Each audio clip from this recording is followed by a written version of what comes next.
है Vladimir Putin से। और पुतिन ये तय है इस वक्त में अगर भारत के दौरे पर पहुंचते हैं, जब अमेरिका ने सीधे तौर पर यह कह दिया था कि भाई अगर आप रूस से तेल खरीदेंगे, रूस से अगर आप व्यापार करेंगे तो हम आप पर टैरिफ लगा देंगे। लेकिन भारत ने अमेरिका के इन प्रतिबंधों, अमेरिका के इन धमकियों को नजरअंदाज किया और रूस से रिकॉर्ड तेल खरीदा है। तो ऐसे में अगर ट्रंप आते हैं तो एक बड़ा संदेश अमेरिका को होगा, डोनाल्ड ट्रंप को होगा कि भारत अब किसी के दबाव में आने वाला नहीं है। और रूस भी इस बात को समझ रहा है भली भांति। वैभव जी, डेफिनेटली मैं आपकी बात से पूरी तरह सहमत हूं। देखिए, भारत ने कई बारी पिछले कई सालों में साफ किया है कि हम किसी देश के साथ नहीं है। हम अपना स्वतंत्र निर्णय लेते हैं। जो हमारे राष्ट्रीय हित या राष्ट्रीय सुरक्षा के लिए अच्छा होता है हम वही करते हैं। अमेरिका ने हम पे कितनी कोशिश की, लेकिन भारत ने कहा हमें जहां से सस्ता तेल मिलेगा वहीं से हम खरीदेंगे, क्योंकि जब भारत सस्ता तेल खरीदेगा तो हम्म। हम जैसे नागरिकों को भी तो तेल सस्ता ही मिलेगा। तो भारत सरकार जो है वो सर्व राष्ट्रीय हित और राष्ट्रीय सुरक्षा की चीजें देख के ही कोई निर्णय लेती है। हम किसी भी महाशक्ति या बड़ी शक्ति के दबाव में ना कभी आए हैं, ना ही कभी आएंगे। और मैं एक और चीज कहना चाहूंगा वैभव जी। जी। वैभव जी, मैं अगर अमेरिका और रूस को कंपेयर करूं कि भारत के कितने अजीज दोस्त हैं, आप देखिए, रूस हमेशा से, चाहे पहले सोवियत संघ के अवतार में या रूस के अवतार में 1991 से, कभी भी रूस ने अपनी धरती को भारत विरोधी गतिविधियों के लिए इस्तेमाल नहीं करने दिया है। बिल्कुल। रूस की धरती से कभी भी कोई ऐसा बयान नहीं आया जो भारत विरोधी हो। लेकिन अमेरिका ने अपनी धरती से भारत विरोधी गतिविधियों को हमेशा बढ़ावा दिया है। चाहे खालिस्तानी लोग हों, चाहे इस्लामिक जिहादी लोग हों, आए गए दिन अमेरिका के बड़े बड़े नेता भारत के बारे में अनशन हम्म। बयान देते हैं। India is a dead economy, India is a hell hole.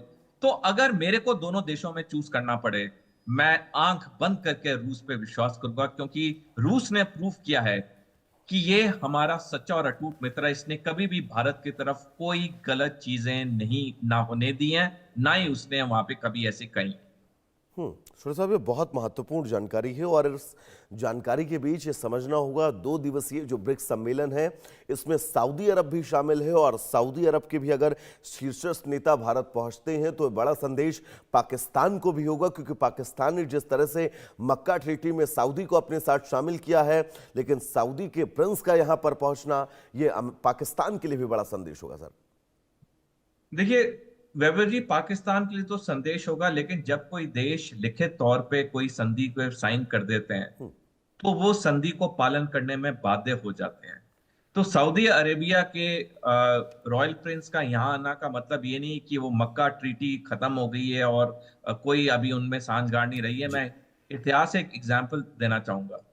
30 मई 1939 को मुसोलिनी और हिटलर के बीच में, इटली और जर्मनी के बीच में एक रक्षा संधि हुई जिसे पैक्ट ऑफ स्टील कहते हैं। जी।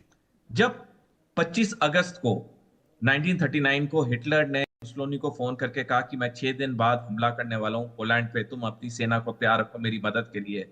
तो मुसोलिनी ने कहा कि हम इटली तैयार नहीं, हमें 3 साल और चाहिए। लेकिन हिटलर ने कहा कि नहीं, मैं हमला कर रहा हूं। और जब 1 सितंबर 1939 को जर्मनी ने पोलैंड पे हमला किया, जिससे दूसरा विश्व युद्ध शुरू हुआ, मुसोलिनी को अपनी सेना भेजनी पड़ी हिटलर की मदद के लिए, क्योंकि एक लिखित संधि थी जिसे पैक्ट ऑफ स्टील के नाम से जाना जाता था।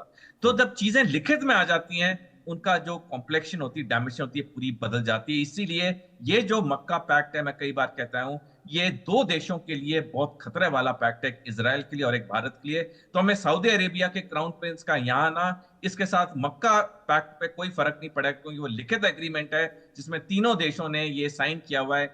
एक देश पे हमला तीनों देशों पे हमला माना जाएगा। तो यानी कि सुरेश साहब, ये मानकर चला जाए कि ब्रिक्स से पहले जो स्थितियां, इन स्थितियों के बीच अगर सऊदी के शीर्षस्थ नेता भारत पहुंचते हैं, क्योंकि सर ब्रिक्स सम्मेलन है, जाहिर सी बात है 11 देशों के जो शीर्षस्थ नेता हैं वो पहुंचेंगे इन स्थितियों के बीच। लेकिन ये सम्मेलन भारत के लिहाज से कितना महत्वपूर्ण है, क्योंकि इसकी मेजबानी भारत ही इस बार कर रहा है। वैभव जी, देखिए, भारत के लिहाज से तो ये बहुत महत्वपूर्ण सम्मेलन है, बल्कि भारत के लिहाज से नहीं, पूरी दुनिया के लिए महत्वपूर्ण सम्मेलन है। क्योंकि पहली बार तो दुनिया के 11 बड़े देश, 11 शक्तिशाली देश इकट्ठे भारत की धरती पे आ रहे हैं। ये हमारे लिए बड़े फख्र की बात है कि इतने बड़े बड़े नेता हमारी धरती पे आएंगे। दूसरा, यहां से जब एक संदेश जाएगा 11 नेताओं से कि हमें शांति चाहिए, हमें व्यापार बढ़ाना है, हमें अपने नागरिकों की जिंदगी में एक सुधार लाना है, तो डेफिनेटली इसका दुनिया पे असर तो पड़ता है।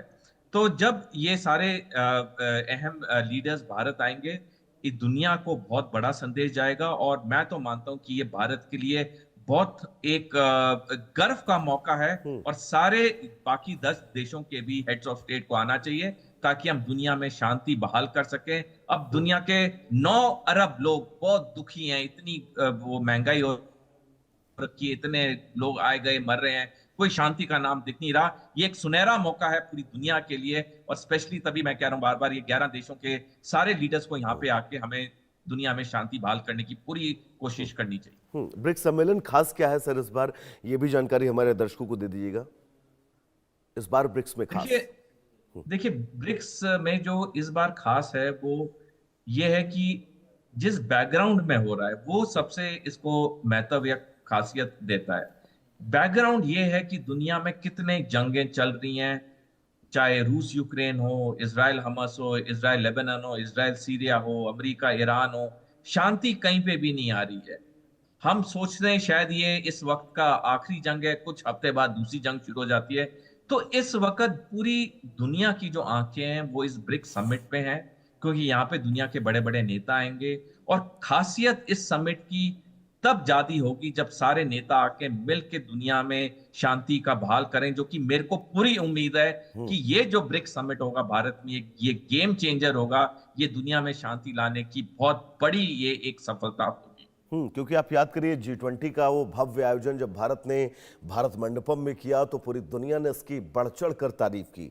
इन तारीफों के बीच ब्रिक्स सम्मेलन भारत में इसकी मेजबानी किया जाना और सर एक बहुत महत्वपूर्ण चीज है, क्योंकि बांग्लादेश के प्रधानमंत्री ने ब्रिक्स को लेकर कुछ स्थितियां जो है वो ऐसी पैदा कर दी हैं कि वो शायद भारत ना आए, जिन स्थितियों में उनका ये कहना है। लेकिन ये कहा जा सकता है कि वो एक इस दौरे अगर नहीं करते हैं तो बड़ा संदेश वैश्विक पटल पर जरूर जाएगा।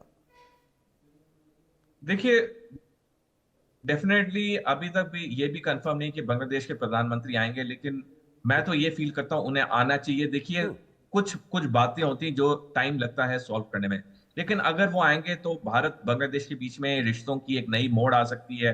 आज दुनिया को पर्सनल दुश्मनी से मतलब नहीं, आज दुनिया को मतलब है कि दुनिया में कितने युद्ध हो रहे हैं और कितने युद्ध होने वाले हैं।